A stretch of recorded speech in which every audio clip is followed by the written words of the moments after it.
Clear the rim! 30 seconds! Got me with you! Port side stick, starboard side stick.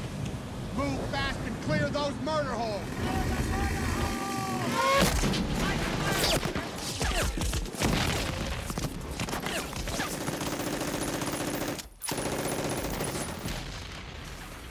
Spielberg did justice to it, but imagine what it must have been like in reality. The Normandy invasion by Allied forces to establish a foothold in occupied France in World War II is sometimes referred to as the most important, perhaps the most badly planned, and definitely the most casualty-ridden such amphibious landing in history. Navy Beach Battalion, sir! I gotta clear these obstacles! Amphibious warfare is the use of naval firepower, logistics, and strategy to project military power ashore. The logic is simple. Men have to be delivered on the ground to hold enemy territory. Ships will take you just that far. In the modern era of warfare, an amphibious landing of infantry troops on a beachhead is perhaps the most complex of all military maneuvers. The undertaking requires an intricate coordination of numerous military specialities, including air power, naval gunfire, naval transport, logistical planning, specialized equipment, land warfare, tactics, and extensive training of the maneuver for all personnel involved. No military organization has developed and implemented the doctrine of amphibious warfare more than the United States Marine Corps, the USMC, which is responsible for providing force projection from the sea.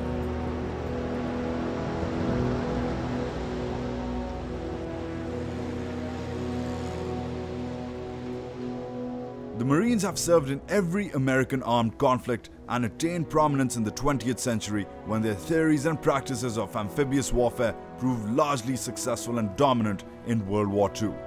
Their ability to respond rapidly to regional crises gives them a strong role in the implementation and execution of American foreign policy. These are the Pak Marines.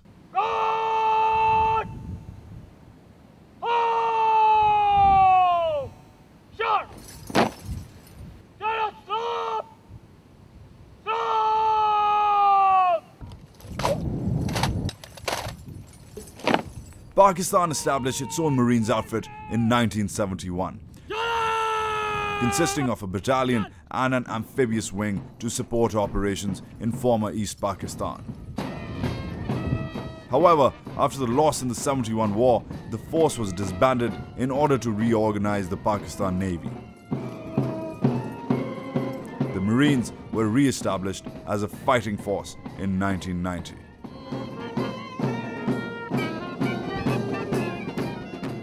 The ambit of the Marines is not a simple one. They are deployed along what is perhaps Pakistan's most abstract border, the southeastern creeks and marshes and minor river systems which are either shared or disputed with India.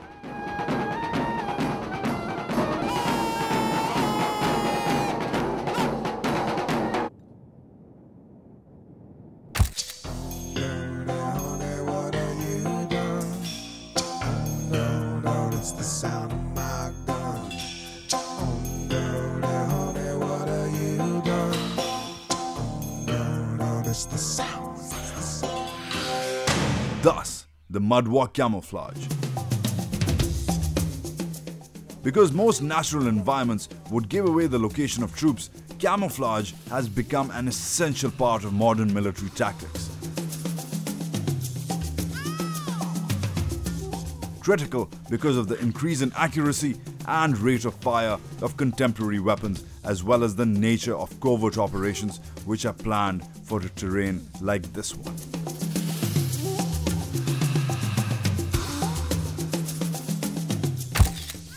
Until the 20th century, armies tended to use bright colors and bold, impressive designs in their uniforms.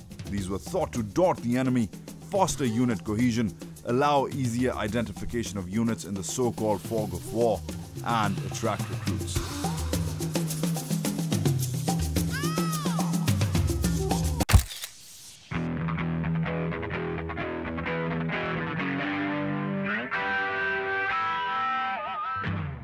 Conversely, the intent of camouflage is to disrupt an outline by merging it with the surroundings, making a target harder to spot or hit. Different countries have undergone different evolutionary stages towards the development of military camouflage.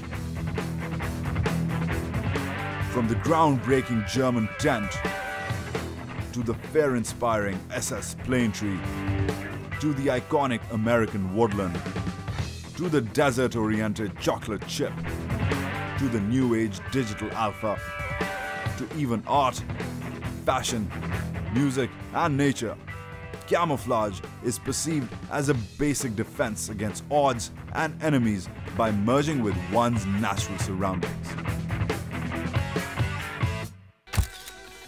But the mudwalk takes camouflage to the next level.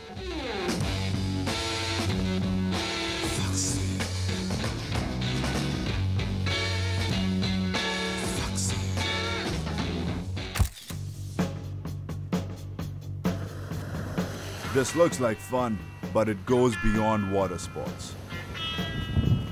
Marines are also deployed for jet ski patrolling with heavy weapons like the RPG-7 to provide the element of surprise for ambushes and raids. This is a mobile, easy to implement tactic that can create a hard impact with a small contingent of men.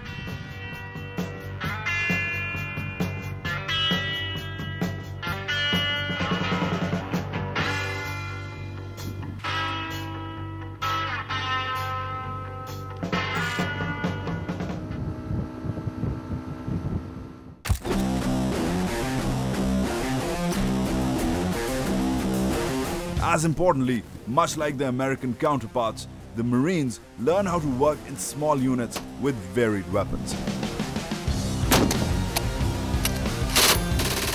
For an expeditionary force which is meant to pave the way for a larger, conventional assault, a small group of Marines can punch a hole through enemy defenses by deploying diverse weapons with varying purposes to create a firepower arc. The result is shot action.